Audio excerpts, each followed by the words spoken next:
New Mexico Pueblo is using DNA testing to prove its ties to Chaco Canyon in an effort to better protect the cultural site. Pueblo Bonito was several stories high. This architectural phenomenon took decades and even centuries to build. High in the sandstone cliffs of the American Southwest sit empty cities frozen in time. Entire communities carved into rock faces, abandoned without warning. Crawl through that tunnel, the same tunnel that we're going to crawl through here in just a few more minutes, to never, never return again.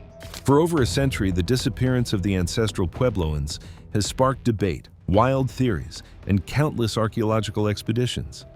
What really happened to a civilization that thrived for centuries, then vanished within a few generations? The answer turns out to be far more complex than anyone imagined.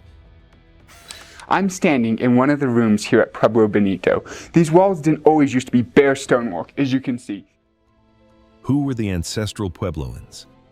The people once called Anasazi built one of the most sophisticated pre-Columbian cultures in North America. The term Anasazi, meaning ancient enemies in Navajo, has been replaced by ancestral Puebloans, recognizing that modern Pueblo peoples are their direct descendants. These weren't primitive nomads. They were master builders, astronomers, and agriculturalists who dominated the Four Corners region, where Utah, Colorado, Arizona, and New Mexico meet. Their territory stretched across 60,000 square miles of high desert plateau. By 7 CE, they had transitioned from pit houses to above-ground pueblos, some rising multiple stories high. They cultivated maize, beans, and squash using sophisticated dry farming techniques adapted to an unforgiving environment. Their society was complex, with evidence of trade networks extending to Mesoamerica. Turquoise, copper bells, macaw feathers, and cacao found at their sites prove they weren't isolated.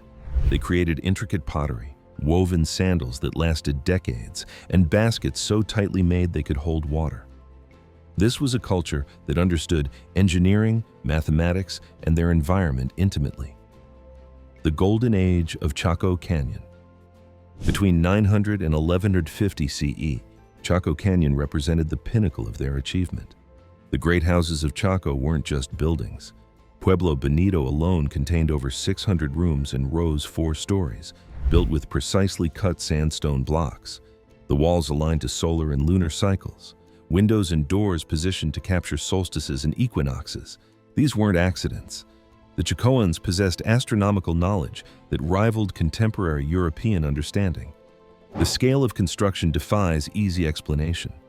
Over 200,000 trees were harvested from forests 50 miles away and transported without wheels or pack animals.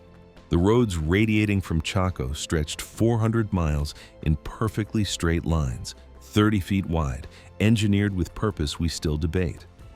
Were they ceremonial, trade routes? The canyon itself was inhospitable, barely suitable for farming, yet at its peak housed thousands and served as a regional hub for perhaps 30,000 people across the broader network. Their trade economy was astonishing. Shell from the Gulf of California, obsidian from distant volcanoes, pottery styles showing influence from cultures hundreds of miles apart. The great houses featured great kivas, circular ceremonial chambers dug deep into earth, where religious and social gatherings reinforced cultural bonds. Leadership appears to have been theocratic, with elites controlling astronomical knowledge and ceremonial practices. Everything about Chaco speaks to centralized organization, long-term planning, and cultural confidence. The mysterious abandonment. Then it stopped. The exodus wasn't instantaneous, but in archaeological terms, it was rapid. Chaco Canyon was largely abandoned by 1150 CE. Mesa Verde and other northern sites held on longer, but by 1300 CE, the entire Four Corners region stood empty. We're talking about tens of thousands of people leaving behind stone cities, ceremonial centers, and the landscape their ancestors had inhabited for 1,500 years. What they left behind tells its own story. Personal items remained in rooms, intact pottery, grinding stones, religious artifacts. This wasn't looting or gradual decline. When archaeologists first explored these sites in the late 1800s, they found places that looked recently occupied. The cliff dwellings of Mesa Verde, tucked into protective alcoves, seemed designed for defense, yet they too were abandoned. Early researchers couldn't reconcile it. A culture this successful doesn't just disappear. The mystery captured public imagination, spawning theories that ranged from plausible to absurd. Early theories that missed the mark. Where evidence was incomplete, speculation filled the void.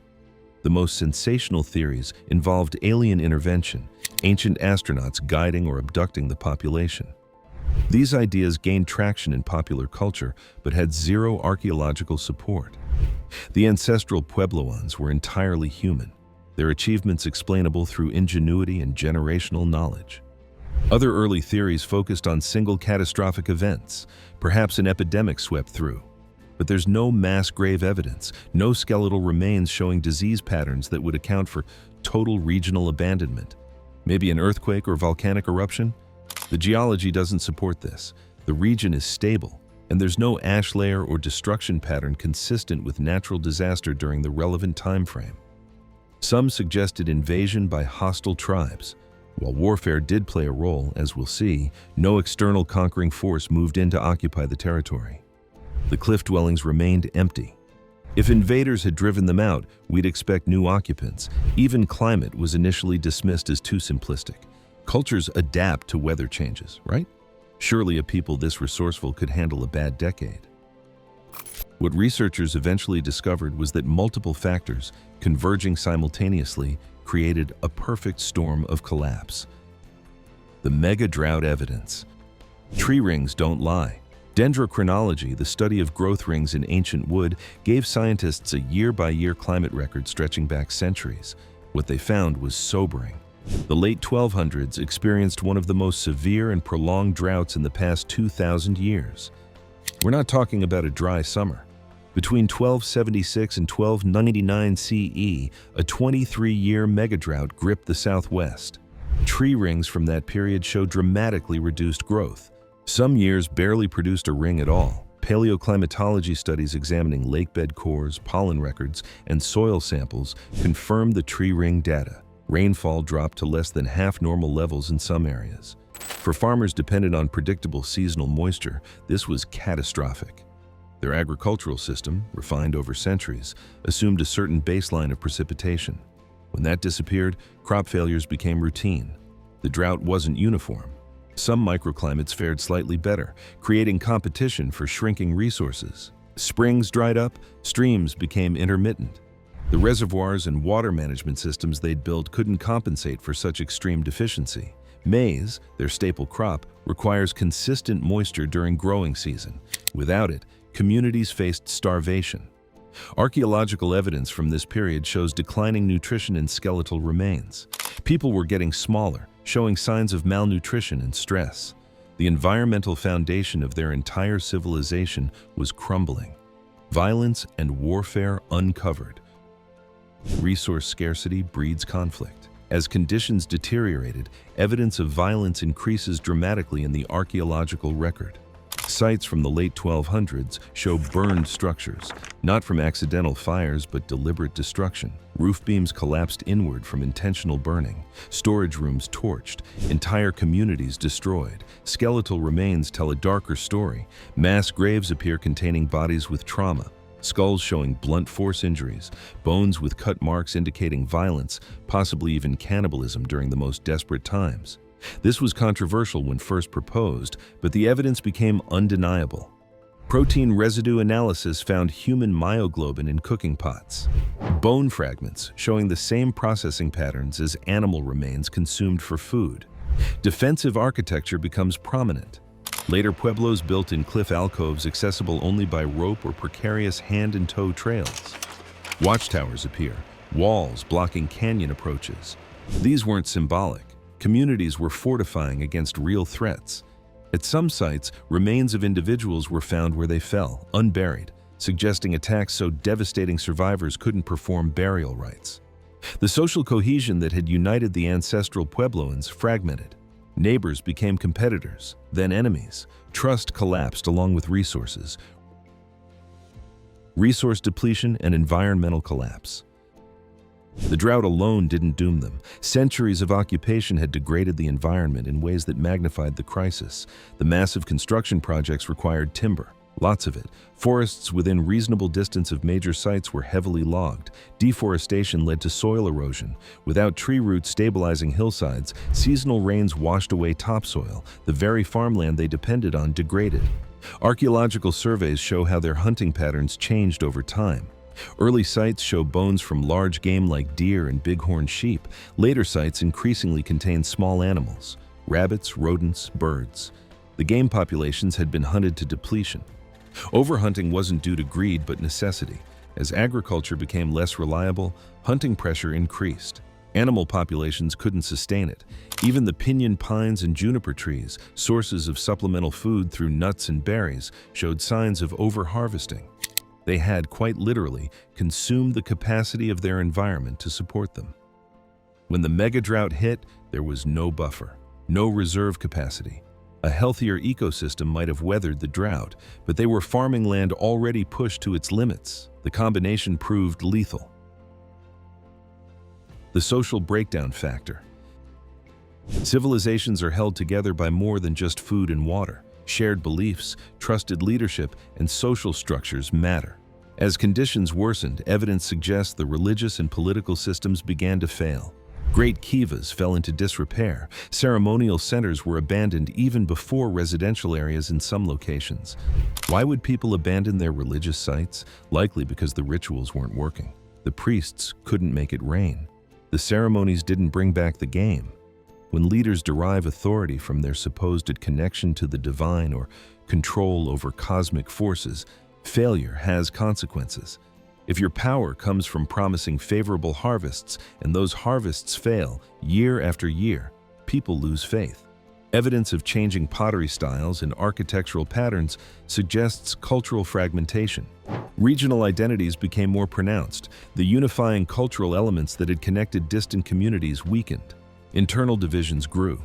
Some researchers point to increasing inequality in burial practices, suggesting social stratification intensified as elites hoarded dwindling resources. Social cohesion, the glue holding complex societies together, dissolved under pressure. Where they actually went. They didn't vanish. They moved. Oral traditions of modern Pueblo peoples describe migrations from the north. Archaeological evidence confirms this. Pottery styles, architectural techniques, and religious iconography from the Four Corners appear in sites along the Rio Grande, the Hopi Mesas, and Zuni Pueblo regions starting in the late 1200s.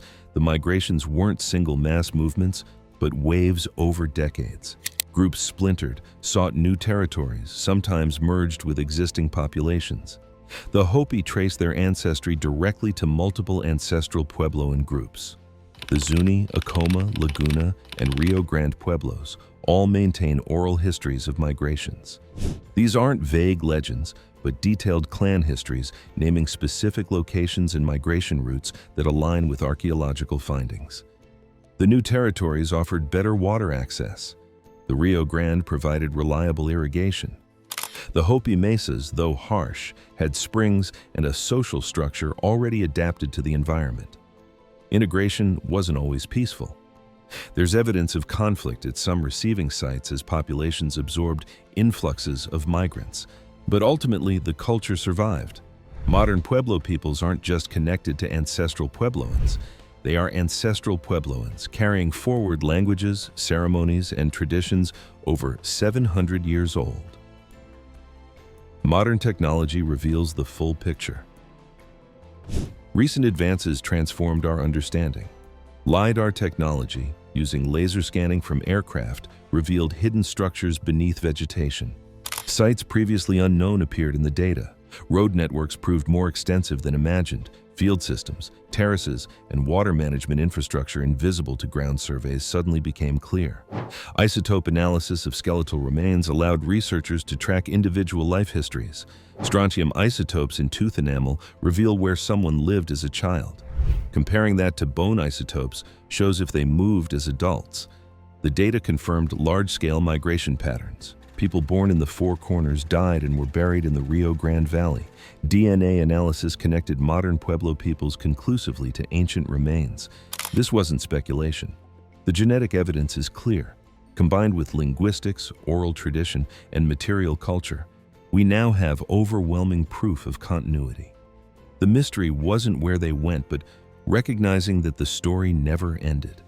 The ancestral Puebloans didn't disappear. They adapted, migrated, and survived. The empty cliff dwellings remain, silent monuments to a civilization that pushed environmental limits until those limits pushed back. But walk through any Pueblo community today, and you'll see their descendants speaking languages 1,000 years old, performing ceremonies older still. They didn't disappear. They're still here, carrying forward the legacy of those ancient stone cities, having learned lessons written in drought, conflict, and survival.